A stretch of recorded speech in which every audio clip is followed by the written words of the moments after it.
नमस्ते दोस्तों, मेरा नाम है स्वप्निल और मैं आप सबका फायर टेक में स्वागत करता हूँ। तो दोस्तों, हमने लास्ट वीडियो में व्हाट इज फायर ट्रायंगल इसके बारे में बात की थी और आज का ये वीडियो उसी वीडियो का नेक्स्ट पार्ट है। अगर आपने लास्ट वीडियो नहीं देखा होगा तो हमारे चैनल पर वो वीडियो देख सकते हैं। तो आज की इस वीडियो में हम fire extinguishing methods and fire classifications के बारे में बात करेंगे। तो चलिए दोस्तों, बिना कुछ देर किए शुरू करते हैं। फायर को डिफरेंट क्लासेस में क्लासिफाइड किया गया है on the basis of fuel. तो बेसिकली ये जो फायर की क्लासिफिकेशंस है वो फ्यूल के बेसिस पे की जाती है on the type of fuel. जिस चीज को आग लगी है वो आइदर सॉलिड हो सकती है और लिक्विड हो सकती है और गैसियस हो सकती है। और हम जानेंगे कि इस क्लासिफिकेशन का क्या फायदा होता है। तो सबसे पहले बात करते हैं फायर के क्लासिफिकेशंस के ऊपर। फायर को as per international standard 6 classes में क्लासिफाइड किया गया है। Class A, class B, class C, class D, class E and class F. इन क्लासेस को फ्यूल के ऊपर कैटेगराइज किया गया है। जानते हैं क्लास ए में क्या आता है। क्लास ए में कंबस्टिबल मटेरियल्स यानी सॉलिड फायर यानी ठोस पदार्थ। एग्जाम्पल के तौर पे हो गया वुड, पेपर, रबर, कोल, यानी ये सब जो जलने वाले ठोस पदार्थ है, अगर उस चीज को आग लगी है तो वो क्लास ए फायर होती है। अब जानते हैं क्लास बी फायर में। क्लास बी फायर में फ्लेमेबल लिक्विड्स आता है, यानी एग्जाम्पल के तौर पर petrol, diesel, kerosene, alcohol, paint, यानी जो सभी जलने वाली ज्वलनशील तरल पदार्थ है, इस चीज को अगर आग लगी है तो वो क्लास बी फायर में आता है। अब आता है class C fire. Class C fire में आता है फ्लेमेबल गैसेस यानी कि ज्वलनशील गैस। जैसे जो भी गैस जलती है, एग्जाम्पल के तौर पे हाइड्रोजन, ब्यूटेन, मीथेन, अगर इन सभी जलने वाली गैसेस को अगर आग लगी है तो वो आता है क्लास सी फायर में। जानते हैं class D fire. Class D fire में आता है फ्लेमेबल मेटल्स यानी कि जलने वाले धातु, जैसे कि मैग्नीशियम, एल्यूमिनियम, पोटेशियम, इन सभी जो जलने वाले धातु है, इस चीज को अगर आग लगी होगी तो वो क्लास डी फायर में आता है।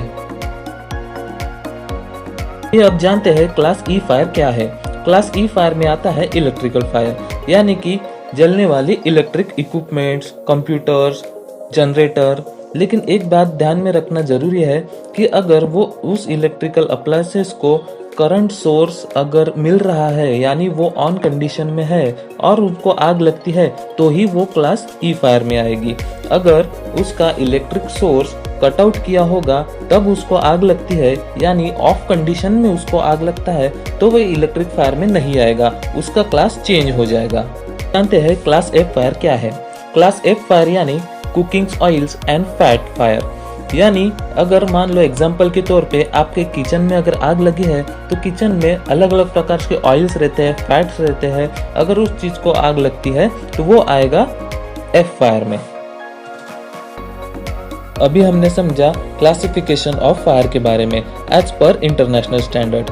अगर हम एज पर इंडियन स्टैंडर्ड के बारे में बात करते हैं तो इंडियन स्टैंडर्ड में पहले 4 ही फायर दी गई थी, class A fire, class B fire, class C fire and class D fire. लेकिन अभी फिलहाल ही इंडियन स्टैंडर्ड में और एक फायर ऐड की गई है, वो है क्लास ए फायर। यानी अब इंडियन स्टैंडर्ड में 5 क्लासेस हुए हैं फायर के, यानी class A fire, class B fire, class C fire, class D fire और क्लास एफ फायर। तो दोस्तों, अभी हमने समझा क्लासिफिकेशंस ऑफ फायर और अब जानने जा रहे हैं फायर एक्सटिंग्विशिंग मेथड्स।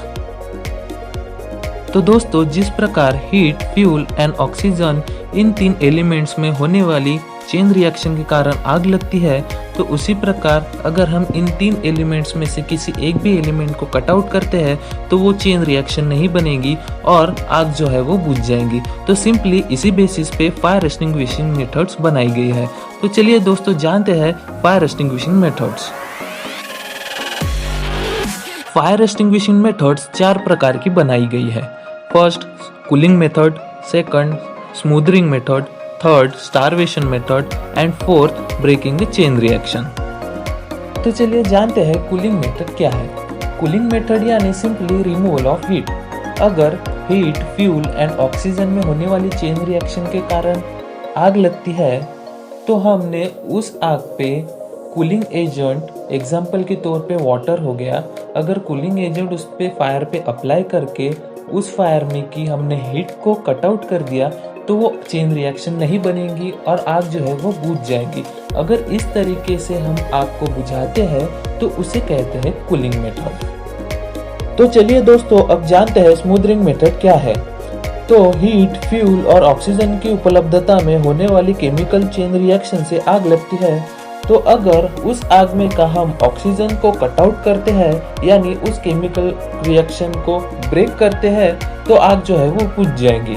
यानी एग्जाम्पल के तौर पे हो गया, अगर किसी एक कपास के बोरे को आग लगी है तो उसे हीट मिल रहा है, फ्यूल मिल रहा है और ऑक्सीजन भी मिल रहा है, इसलिए वो आग जल रही है। अगर हम उस कपास के बोरे को पूरा ढक लेते हैं किसी ब्लैंकेट से, यानी उसको ब्लैंकेटिंग कर लेते हैं, तो उसका जो है ऑक्सीजन सोर्स कट आउट हो जाएगा और वो आग जो है बुझ जाएंगी। यानी हमने क्या किया, सिंपली ऑक्सीजन को उस केमिकल चेन रिएक्शन में से रिमूव कर दिया तो आग जो है बुझ गई। अगर इस तरीके से हम आग को बुझाते हैं तो उसे कहा जाता है स्मूदरिंग मेथड। तो अब जानते हैं स्टारवेशन मेथड।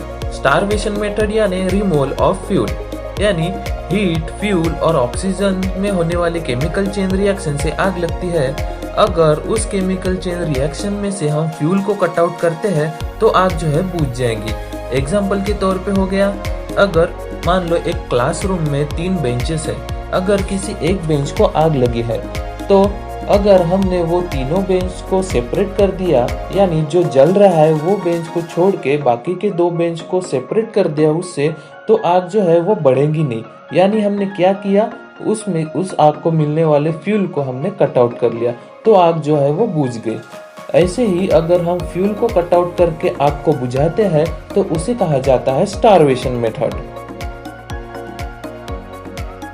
ये दोस्तों अब जानते हैं ब्रेक द चेन रिएक्शन के बारे में, और इसे हम इनहिबिशन मेथड भी कहते हैं।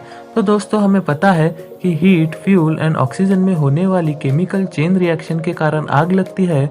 अगर हम इस चेन रिएक्शन को इनहिबिट करते हैं यानी उसको रोक लगाते हैं, उसको डिस्टर्ब करते हैं, तो आग जो है वो बुझ जाएगी।